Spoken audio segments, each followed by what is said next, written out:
this motion tonight, to me, seems to be a motion of some sort of an attempt of political cleansing by Fianna Fáil.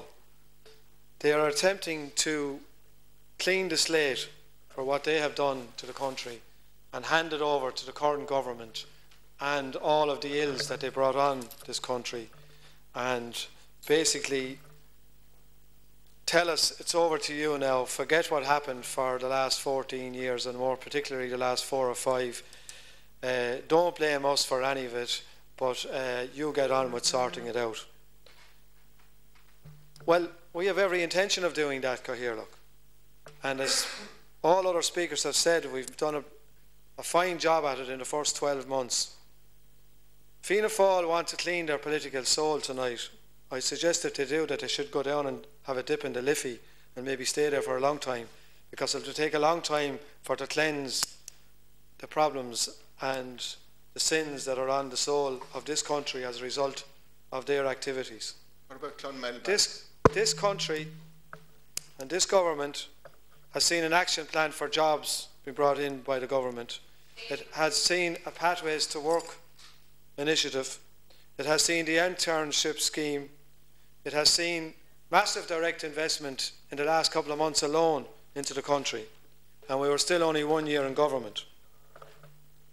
It is also intending to reform local government and to, at long last, divide the national legislator from the local practitioner.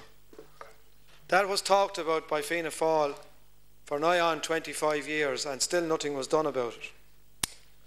And I hear criticism and heard criticism of my own colleague, Minister Quinn, for not announcing enough schools.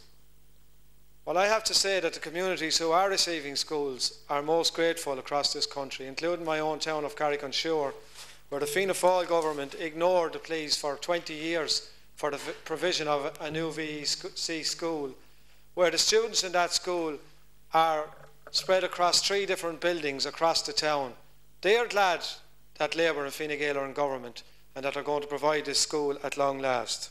And then I turn to my colleague from Waterford, Senator Cullinane, who unfortunately is not here, and he makes big play of the Labour Party losing support. Well, he obviously only read the one poll that showed his own party at somewhere in the order of 25%. But I can say that my party is holding strong at 16%, which is what we got almost on the run into the election. So we must be doing something right, Senator Cullinane.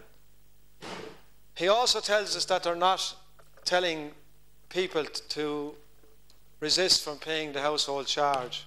Strangely enough, Senator Cullinane marched in the streets of my town only 3 weeks ago and spoke at the march against household charges. And yet he wants us to believe in the House that they're not against household charges. You see, the big Achilles heel for Sinn Féin is that they want to be a 32-county party, but the Achilles heel is that they're in government in the 6 counties, where they're implementing a household charge of someplace in the order of €1,400 for an ordinary 3-bedroomed house, and yet they expect the ordinary people, as he calls them himself, of Ireland to believe that they're against it in the south. There is such a thing as the media and the internet, and most people can decipher themselves what's truth and what's not truth. Sinn Féin set out their political manifesto for the next election in their amendments to this motion tonight. As usual for Sinn Féin, it's very laudable, much of it is laudable, but none of it has been costed, and it's all for a punchline headline. Sinn Féin needs to embrace politics across the 32 counties and have policies that stand across the 32 counties, not policies for the north and other ones for the south. I'm extremely, interested in Senator White's contribution, where she talks about Fianna Fáil bringing forward policy documents for the elderly and for the old and implementing them into the future. I just wonder what they were doing on behalf of the old for the previous 14 years. Now they're talking about having the solutions to all of the problems, and they're only in opposition for 12 months. It's amazing. 1 minute left. It's amazing what opposition can do to people, how it crystallises their thoughts and how it brings great vision for the future of this country. It's true to say, and Senator Wilson has made one or two heckles at me there, and it's true to say that I'm not proud of everything that this government has done, and I'm not proud of the fact that Clonmel Barracks is closing next week.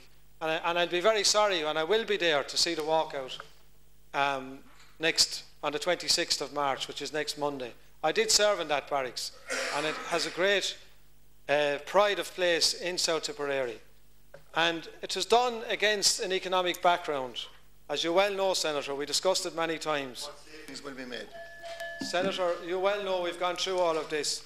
But I will say, thank you. I will say that overall, in the first 12 months of this government, that it is steering the ship in the right direction. It has reinstated our reputation at international level. It is bringing inward investment, and it is creating jobs. And it's more importantly than anything else, it is giving faith and vision back to the ordinary people of this country. And I recommend and commend the amendment to the House.